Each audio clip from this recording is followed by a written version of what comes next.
உங்களுடன் ஸ்டாலின் திட்டம் ஜூலை 15 முதல் நவம்பர் 30 வரை நடக்க போகிறது.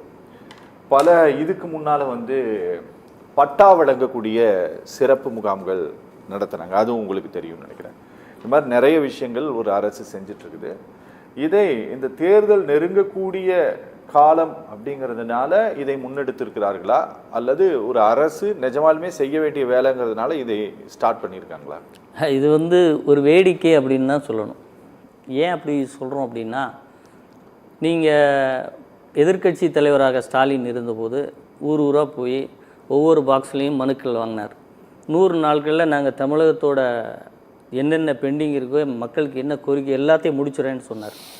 இப்போ அந்த பெட்டிகள் எல்லாம் எங்கே போச்சு, என்ன ஆச்சு, அந்த மக்கள் எல்லாம் தீர்வு பெற்றிருந்தாங்கன்னா, இப்போ நீங்கள் சொன்னீங்களே ஜூலையிலேருந்து நவம்பர் வரைக்கும் இவ்வளோ பெரிய ஒரு மாதம் நாங்கள் பண்ண வேண்டிய அவசியம் என்னென்னா, இதில் 2 விஷயம். ஒன்று, நீங்கள் 100 நாளில் தீர்த்துட்டோன்னு சொன்னது பொய்யா இருக்கணும்.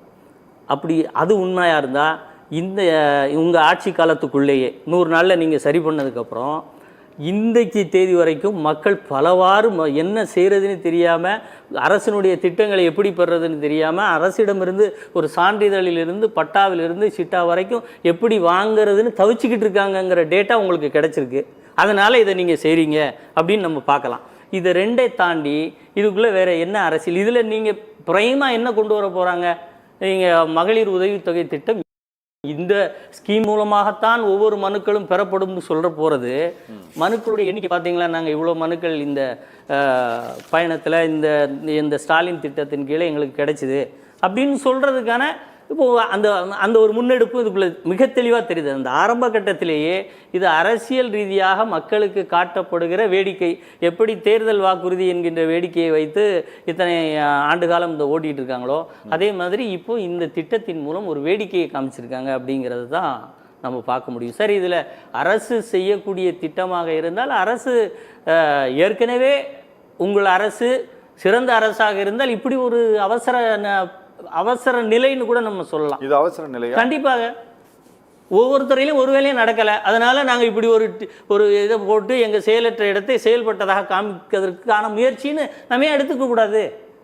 உங்களுடைய திட்டங்கள் ஃபங்க்ஷன்கள் சிறப்பாக இல்லை, அதனால் இப்போ தேர்தல் நெருங்குவதனால பார்த்தீங்களா நாங்கள் இவ்வளோ ஸ்கீம்ஸ். அப்போது இதுவரைக்கும் நீங்கள் அரசு அதிகாரிகள், அரசு அலுவலகங்கள், அரசினுடைய அனைத்து விதமான கட்டமைப்புகள் இதெல்லாம் செயலற்றிருந்ததா?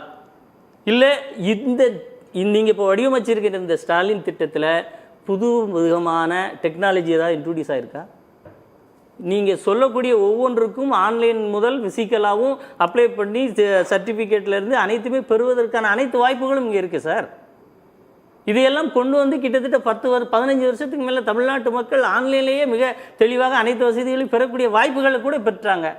அப்படி இருந்தும் சர்வீஸில் இவ்வளோ டிஃபெக்ட் இருக்குது, இவ்வளோ மனுக்கள் வரலாம்னு எதிர்பார்க்குறீங்கன்னா, இப்போ இந்த ஆட்சியில் உங்களுடைய ஆட்சியில் ஒவ்வொரு துறையும் செயலற்று நின்றுருக்கிறது. அப்போ யாருக்கான ஆட்சியாக இந்த 4.5 ஆண்டு காலம் ஆட்சி இருந்திருக்கு? இப்போ ஒன்றும் இல்லை சார். இன்றைக்கி காமராஜருடைய பிறந்த நாளில் நான் திட்டம் துவங்குகிறேன்னு சொல்கிறீங்க.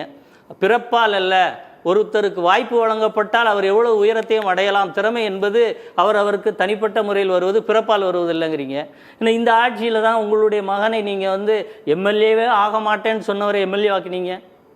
அதுக்கப்புறம் அமைச்சர், ஐயோ அதுக்கெல்லாம் நான் ஆசைப்படவே மாட்டேன்னு சொன்னவர் அமைச்சராக்கியிருக்கீங்க. நீங்கள் இன்றைக்கு காமராஜருக்கு அந்த வார்த்தையை பதிவிடுகிற போது இந்த 4.5 ஆண்டு கால ஆட்சி காலத்தில் உங்கள் குடும்ப உறுப்பினர் ஒருவரை உயர்த்தி வைத்ததை தவிர, துணை முதல்வராக வரைக்கும் கொண்டு வந்ததை தவிர, இப்போ இத்தனை நாட்கள் நீங்கள் வேறு ஒன்றும் செய்யவில்லை.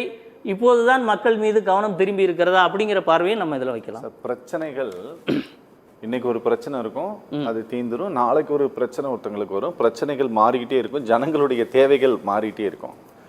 எல்லாரும் போய் இன்னைக்கு ஒரு பெரிய அரசியல் கட்சி போய் ரோட்டில் நின்று போராடுது, இல்லை புதிதாக ஒரு அரசியல் கட்சி போராடுது, ஜனங்க ரோட்டுக்கு போராட்டம் பண்ணுறாங்க, எங்கேயா ஒரு பெரிய அசம்பாவிதம் நடந்துருச்சு அப்படின்னா, இது எல்லாத்துக்கும் ஃபைனல் சொல்யூஷன் என்னன்னா அரசாங்கத்துக்கிட்ட இருந்து ஒரு பேப்பர் வாங்குறது தான்.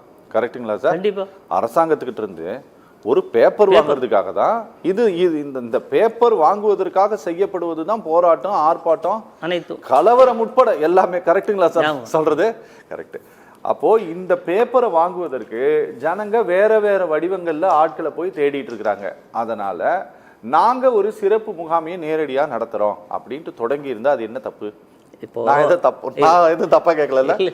நீங்க தப்பா கேட்கல சார். இந்த கேள்விக்குள்ள என்ன சார் இவ்வளோ டெக்னாலஜி வந்த பிறகும் ஒவ்வொரு இடத்துக்கும் மக்களை போய் அலைய வைக்கிற ஒரு சிஸ்டம் தான் இங்கே இருக்கா அப்படிங்கிற ஒரு உண்மை ஒளிஞ்சிருக்குல்ல. சரி, நீங்கள் கேட்ட கேள்வி தான், அந்த கேட்ட வார்த்தைகள் மிக தெளிவான முறையில் கேட்குறீங்க. ஆனால் யதார்த்தம் என்னன்னா, ஏன் இப்படி ஒரு திட்டத்தை கொண்டு வர வேண்டும் என்றால், இந்த 4.5 ஆண்டு காலத்தில் இப்படி ஒரு திட்டத்தை நீங்கள் ஏன் கொண்டு வரல? அப்போ இவ்வளோ பெட்டிஷன்ஸ், இவ்வளோ மனுக்கள் வரும் என்று எதிர்பார்த்து இதை தொடங்கும் போது இவ்வளோ லேக்குனா இருக்கு, இவ்வளோ பேர் பாதிக்கப்பட்டிருக்கிறார்கள், அதை பற்றியெல்லாம் அப்போது கவலை வரவில்லையா? இப்போது அந்த 100 நாள் முடிஞ்சோடனே நீங்கள் இப்படி ஒரு ஸ்கீமை கொடுத்துருக்கலாம்ல சார். 100 நாளில் நீங்கள் பாக்ஸில் இருந்த மனுக்கள் எல்லாம் தீர்த்துட்டீங்க. மனுக்களை தீர்த்தோடனே உங்களுக்கு பெரிய எக்ஸ்பீரியன்ஸ் வருது. அந்த எக்ஸ்பீரியன்ஸ் வச்சு இனிமேல் இப்படி பெண்டன்சியே இருக்கக்கூடாதுங்கிற அந்த ஐடியா அப்போலாம் சார் வந்திருக்கணும். இப்போ வருதுன்னா அப்போ நிறைய மனுக்கள் பெண்டிங் ஆயிடுச்சுன்னு தானே அர்த்தம். டாக்டர் கொஞ்சம் புரியுது. அப்போ இதுதானே சார் எதார்த்தம். உங்கள் கேள்வியில் இருக்கக்கூடிய அந்த வலி அதுதான் மக்களுடைய வலி. ஏன் இதை இவ்வளவு அது தேர்தல் அறிவிப்பு வருவதற்கு ஒரு 1.5 மாதத்துக்கு முன்னாடியோட நிறுத்திக்கிறீங்க? குறை எப்போ சார் கேட்கணும் மக்கள்கிட்ட? ஆட்சிக்கு வந்தோடனே கேட்போமா? ஆட்சி முடியும் போது கேட்போமா? ஆட்சிக்கு வந்த போதும் கேட்டாங்க, ஆட்சி முடியும் போதும் கேட்கறாங்க. அப்ப மக்கள் குறையின் அளவு எவ்வளவு வால்யூம் உயர்ந்திருக்கு அப்படிங்கிறது யதார்த்தமான உண்மை தானே.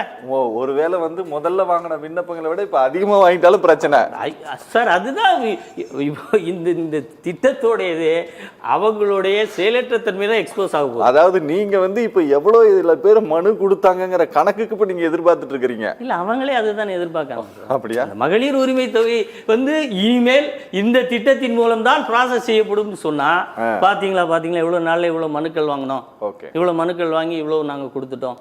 அதுல கூட அந்த 1000 ரூபாயில சார் 1000 ரூபாய் கொடுக்குறேன்னு சொன்ன காலத்துல 1000 ரூபாயுடைய மதிப்பு நல்ல இடத்தில் இருந்தது. ரூபாயின் மதிப்பு நீங்க 1000 ரூபாய் கொடுக்கிற போது அந்த ரூபாயை வைத்து ஒன்றும் செய்யவில்லை என்று ஒரு மூதாட்டி திமுக மீட்டிங் நடக்கிற போது எந்திரிச்சு சொல்றாங்க. என்னப்பா 1000 ரூபாய்னு சொல்றீங்க?